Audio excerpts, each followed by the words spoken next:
Andai aku bisa memilih takdir, aku memohon kepada Allah, aku dilahirkan dari keluarga Rasul. Aku dilahirkan memiliki ayah seperti Abu Bakar As-Siddiq. Aku dilahirkan memiliki ayah seperti Umar Ibn Khattab yang langkahnya mengusir iblis. Andai aku bisa memilih, aku pengen jadi anaknya Utsman bin Affan yang hartanya sampai detik ini memiliki rekening di Madinah.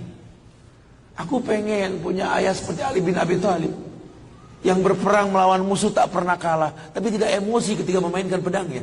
Aku pengen. Cuma Allah berkehendak lain. Dialah orang tuaku, dialah ayahku, dialah ibuku. Saya nggak bisa pilih takdir. Ayahku lelaki yang temperamental, ayahku lelaki yang pernah menzalimi ibuku, ayahku orang yang banyak salah, ayahku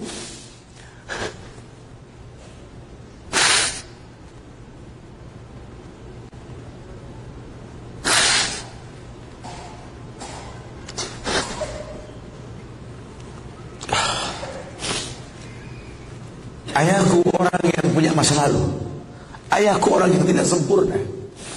Tapi demi Allah, dialah benda berharga yang pernah Allah berikan pada hidupku. Hidup ini kata Allah, manusia cuma punya mau, Allah yang berkehendak. Ajarkan seperti itu. Ayah cuma bisa membeli sebidang tanah, nak. Tanyalah kenapa ayah beli di sini, nak. Tanya, nak. Kenapa ayah? Ayah pikir di sini butuh sebuah tempat untuk mendidik agama, nak. Maka mungkin umur ayah nggak seberapa lagi, tapi ingat tujuan ayah beli tanah ini, nak. Bangun di tempat ini, kemuliaan, nak. Bangun. Jelaskan. Baru setengah pondasi ayah membangun masjid, nak.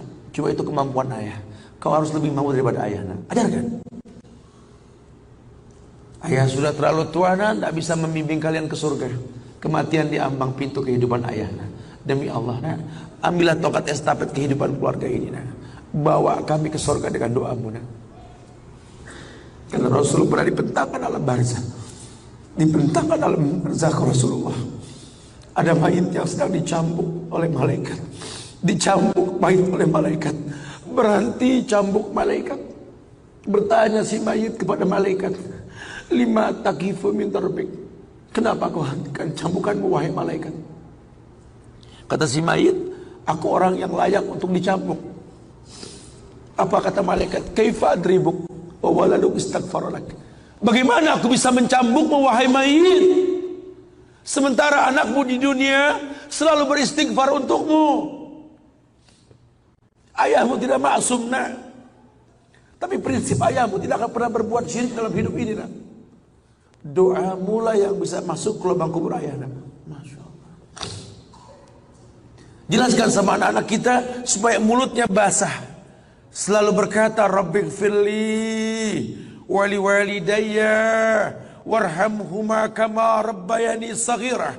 Biarlah mulutnya rotban min zikrillah, mulutnya basah selalu mengingat Allah, memohonkan ampun untuk kedua orang tuanya. Jangan kita menganggap bahwa seekor macan yang memindahkan anaknya dengan cara menggigit lehernya adalah sebuah kesadisan. Tidak, begitulah cara dia mencintai anaknya. Kita nggak pernah tahu ibu yang kita benci pernah meminum jamu yang dia tidak suka untuk kebaikan kita.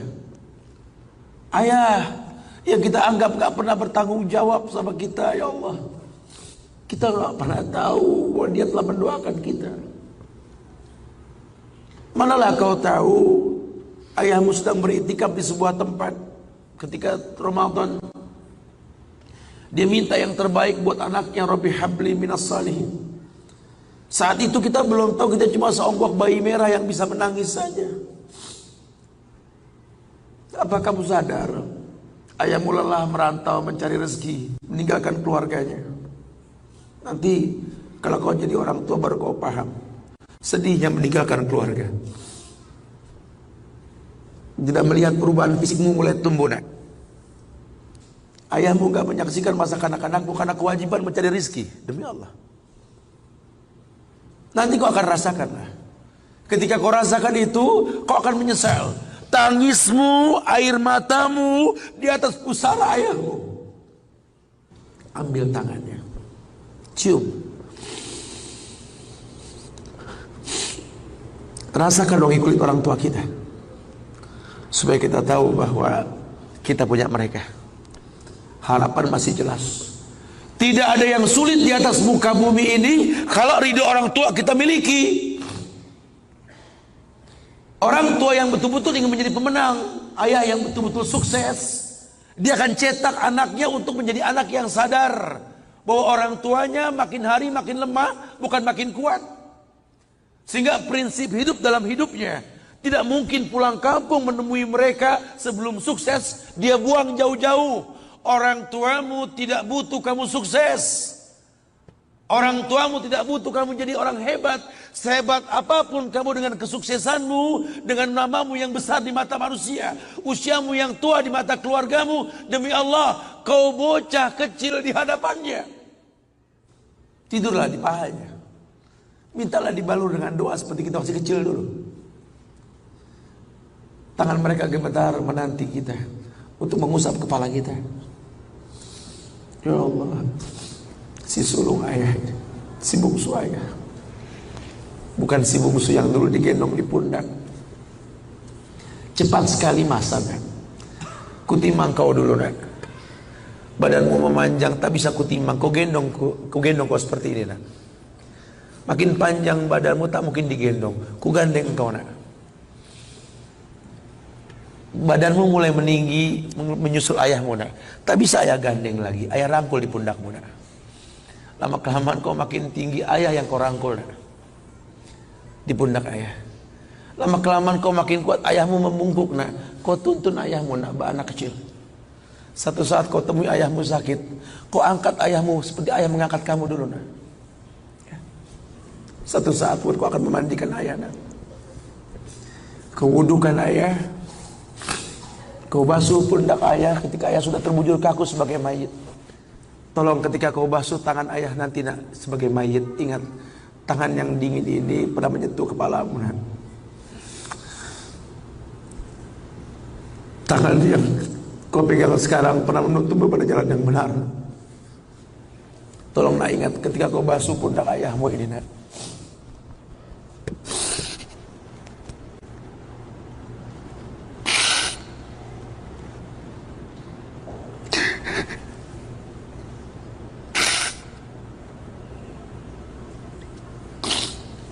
Kau pernah ada di pundak ayahmu, nak. Dagumu di pundak ayahmu, nak.